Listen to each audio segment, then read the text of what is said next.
Soulful Perspective, your go-to glow up podcast. I'm your host, Valena, here to help you become the best, hottest, most confident version of yourself. We are back so quickly with the part 3 of Soft Girl Grind. So welcome. If you're new here, I am so excited that you're here. Thank you for being here. You're literally so cute. Yeah.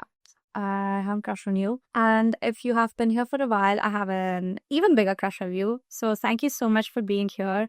Make sure you give the podcast a follow, subscribe to us on YouTube, and leave us a rate and review. It would mean so much to me and help us reach more other pretty girls like you that we can make part of our community and just have a really cool, nice girl hangout. Takes literally less than a minute and it would just mean so much to me. I'd be so grateful. Anyway, life update is that got my hair and nails done, which was also there in the last video, but if you want to see, I love them. One thing I realized is now I've been getting just plain almond nails done for a really long time now, and I've been doing just a really light pink or a nude since the past few times. And this time I was just feeling like, should I again do this? But then when I finally did, now when I look at my hands, I'm obsessed. I'm obsessed with them, and I've just realized that just having plain almond or really light pink nails just makes you look so chic.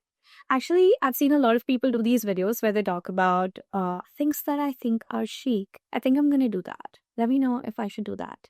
I think I will. Anyway, as per Life Update, nothing that much new except for the fact that it's my birthday month. Apart from that, I've got plans to go out. I realized that I don't have a lot of clothes in certain colors that I should really have, like a red. Red looks really good on me. Purple, that looks really good on me. Also, the fact that it's my favorite color. Just been really into deep reds and browns and blacks a lot of the times. I did get some really cute outfits from Bershka. I'm just so excited to wear them. But yeah, mostly that's just what it's been like. I just want to be super productive in December at least and do as much as I can for my goals and for myself. So just in that vibe, I am in that zone. When I have a bigger update, I'll let you guys know. So let's just get into the episode. I'm having so much fun. Even opening my laptop, I'm just looking at my nails.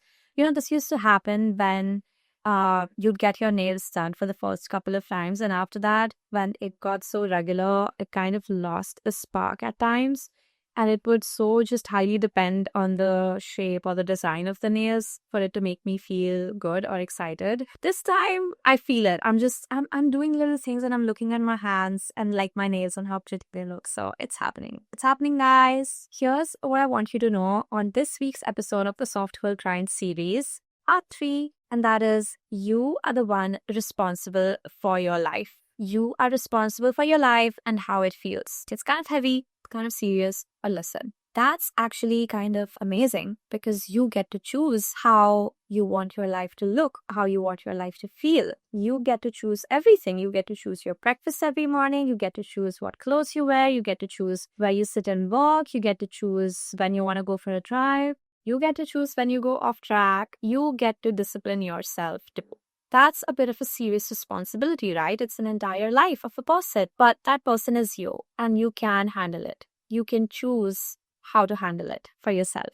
Maybe it's in a way that you needed as a child, or you just do it out of so much love for yourself because who else, It's so beautiful because how you discipline yourself, the chance to show how much you love, how much you respect, how much you care about yourself, how much you care about your goals, how much you care about your inner child. I am constantly just imagining little me when I'm talking in this episode or when I wrote the script for this episode, and I want you to do the same. I want you to think of the little baby you, little kid you, maybe when you were 5 years old or 7 years old or whatever you remember, what you think of when I say inner child. I want you to imagine that part of yourself. And when I say take care of yourself or discipline yourself or whatever, we're talking about her. We're talking about them. So I do find it really beautiful that you get to decide how her life looks.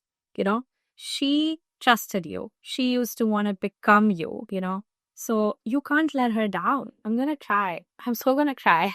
I have caught myself being mean to myself sometimes, and I immediately just change the tone now. We all just need more love, at least from ourselves. When you're disciplining yourself for the kind of life that you want and to do better for yourself, you're going to do it as guidance, not force, but guiding yourself. Look at it like that. Discipline is not restriction, it's self-devotion. After a certain age, nobody else is going to tell you what to do, what's good for you, what's bad for you, and also they can't. You are going to decide that for yourself. So try to do it with a lot of love for yourself, because that little child wanted a lot of things and you are the one who has to give it to them. You know exactly what she wants, and that makes you happy as well. So just channel a lot of love right now before we actually get into the main part of the episode. And if you hadn't guessed, in this part of the Soft Girl Grind series, we're basically talking about the art of gentle self-discipline. So here's how you can incorporate and master the art of gentle self-discipline. My number one tip is forgive yourself. Forgive yourself first. Before you even get back on track, pause and forgive yourself for getting off track ever. Guilt keeps you stuck longer than any missed habit ever will. Say to yourself, it's okay that I fell off. I'm still that girl. I can start again and again and again. I'm here for myself. This softens resistance and gets you back into flow without any shame. You want to be a safe space for yourself. Your head has to be a safe space for yourself. You should not be embarrassed. You should not be mad. You should not be disappointed in yourself just because you did not do something like you thought you'd do. Just be there for yourself. Imagine that little child. Hug her. Tell her it's okay. You're here for her. You're guiding her. She can come back on and she can keep going. Number 2 is to reconnect with your why. Do you hear the change in my voice? Because I did. Reconnecting with your why can be done through vision boards. Go through your vision board again if you have made one. You can sometimes do it through songs. Maybe certain music reminds you of what you want from life and how you want it to feel, or certain images in your head that you really want to do in your life, that you want to see in real life, or that have happened with you, previous experiences that motivate you or inspire you. When you lose consistency, when you do something that's out of place, something that you're not happy with, could be big, small, anything, remind yourself of who you are at your core. That one decision does not define you. Who are you at your core? And what is your why for the goal? Why do you want to achieve that goal? Why do you want to have a certain type of life? Reconnect with your why however you like. Just what are you working towards? Who are you working towards? Remind yourself of all of that, because that is the true you. One wrong decision is not defining you. So don't worry. As long as you get back up, you get yourself back on track, you are there to guide yourself, and you make corrections, you're good to go. Number 3 is to romanticize your restart. We don't want the restart to feel guilty. We don't want the restart to be annoying.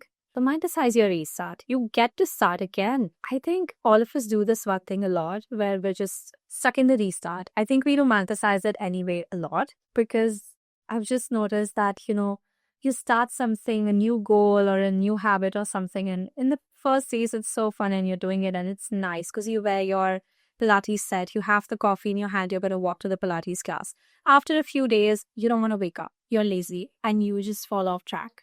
So then you feel like, oh wow, I get to start again. So then again, you buy new clothes, you go to a new coffee shop. So that's kind of good. But be mindful, because you want to romanticize it to continue it, not to fall back off and keep restarting your life, I hope you understand what I mean, because I'm not able to think of exact examples. But it also happens during manifestation when you're on a good streak and then you just fall off. And sometimes I feel like we do that intentionally, like subconscious intentionally, because we like the process of sitting down and planning again. That's exactly what I mean. So romanticize starting it. I'm so sorry about my voice.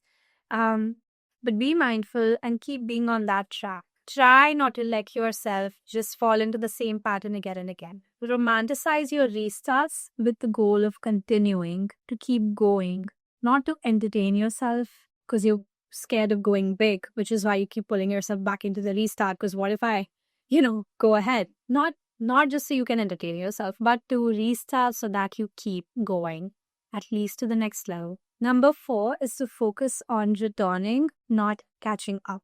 Focus your mind on how can you move forward. What is done is done. How can you move forward? Do not be focused on, oh, I missed on so many days of this. Now I have to catch up and then I can go ahead. It's not that. Just focus on returning. I'm back here. I'm starting again. I'm doing this. It doesn't matter how many days you missed. It doesn't matter what all you lost. It's gone. That time is gone. What is done is done. It is okay. You're human. You're learning. Now just focus on how you can move ahead. How can you do better? One example I can give you from my own life is this year, I had phases where I wasn't able to be as regular with the podcast. I wasn't able to put out one episode per week in certain months. Now, when that happens, it's easy to think, oh, I missed out on all of these. So now I have to cover 4 episodes of this month, plus the 4 episodes of this month, and plus the 2 other episodes of the next month. How do I fit it up? Because I've lost all that. I have to put it up. I was trying to catch up. That's not fun. But the good thing is that I let it go. And then I just thought, you know what? It's gone. Let me just post on every single Tuesday now. And then I did that for a month, but then I fell sick. So that's a different story. But the thing is, if it doesn't happen, I'm not in the mindset of, oh, I need to just put out 50 episodes this year, like how I decided, and otherwise I'm just not moving forward. That's not what the mindset is. The mindset is supposed to be, I was supposed to do 50 episodes this year. I am at 20 something. I don't have to post another 25 in 30 days. Like, it's okay. I can do whatever is possible. And I need to focus on what I can do now, not what I need to catch up on. You get it? Because wasting more time and energy on falling off track and how you lost the streak or whatever is just going to make you feel more guilty. Stop replaying it in your head and just return. Just return back to the routine. The difference between people who achieve bigger things and manifest things more quickly is the time period that they take to bounce back. Their bouncing back time period is really short. They fall off track and they're like, okay, no worries, back on track. But for most of the people, what people do is they fall off track, they wallow in it, they make themselves feel guilty, and they just keep feeling bad about it. Oh, I'm never good enough, never good enough, never good enough. And then one day finally motivation hits them, then they get back on track. So the time period for people who achieve really big things or who are able to achieve their goals, however big or small, is that they bounce back quicker. It makes sense, right? Do that. I think of that whenever I fall off track and then I'm able to get back on track because it makes so much sense. My next tip is to identify the root. Are you hitting your upper limit? Is that why you're falling off track? Upper limit is basically the limit till which you allow yourself to up level. Like that level is still where your body, your mind, your energy feels safe to up level, and beyond that it's scary because you don't know what it's like. And if you haven't read the book The Big Leap by Gay Hendricks, that is where he explains all of this. You should definitely read it. It's a really great book to understanding how our mind and how our habits and patterns work, because I'm able to now recognize sometimes you'll make yourself fall sick. Just about when everything's going so good, you end up falling sick, which is kind of what happened with me, maybe. It means you're hitting your upper limit, or, you just self-sabotage out of nowhere. And you can realize that what reason is it for which I'm doing this to myself? Like, why am I arguing with this person? Why am I letting myself feel bad when everything's actually really good? So that's just your subconscious mind's ways of just self-sabotaging at times because you're hitting your upper limit. Now, that is one reason why you may be falling off track. So then you can pay attention to it and fix it, because then you can guide yourself to maybe meditate or sit with yourself or journal and figure out, write it down, see it in front of your face that everything is good. I am doing XYZ, makes no sense, probably hitting my upper limit. What can I do to break that? Keep going. That is what you can do. So like I said, you can do EFT tapping, you can journal, you can meditate, you can go for a walk. You can ask why 5 times to yourself. This and this and this and this is what I did and what happened. Why? Because I felt this and this and that. Why? Like, just ask yourself why 5 times, because that is how you get to the root. So if in there you find out that you're just self-sabotaging yourself, then you know what to do. If the root is the fact that you are just genuinely, stuck in a habit of being lazy, then fix that. Just find the root so you can fix that. And my last step is to use self-soothing and not shaming. Be there for yourself. We all have that higher version, that wiser voice inside our head Sometimes you just say really smart things to yourself. You have this higher guiding voice that knows everything and just sounds so mature. Listen to her. Take your own advice. She knows. There is no need to shame yourself, no need to taunt yourself, no need to be aggressive or punish yourself, call yourself names or say bad things about yourself. No need for any of that. Self-soothe, be there. Love, hug yourself. That helps. I hug myself a lot of times. Just be happy that you are the one who gets to be there for yourself, because who understands you better? Right?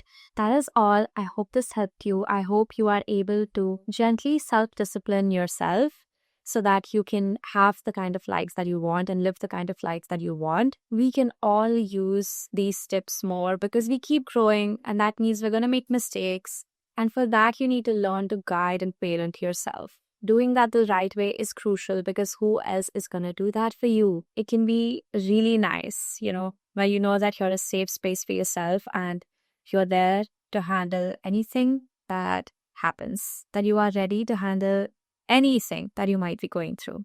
That is all, and I'll talk to you next week. Thank you so much for listening to this episode. This is probably my favorite episode of the Soft Girl Grind series. And hope you subscribe and follow the podcast. Leave us a rate and review of how you like this episode, what you'd like to listen to more. I can't wait. Love you.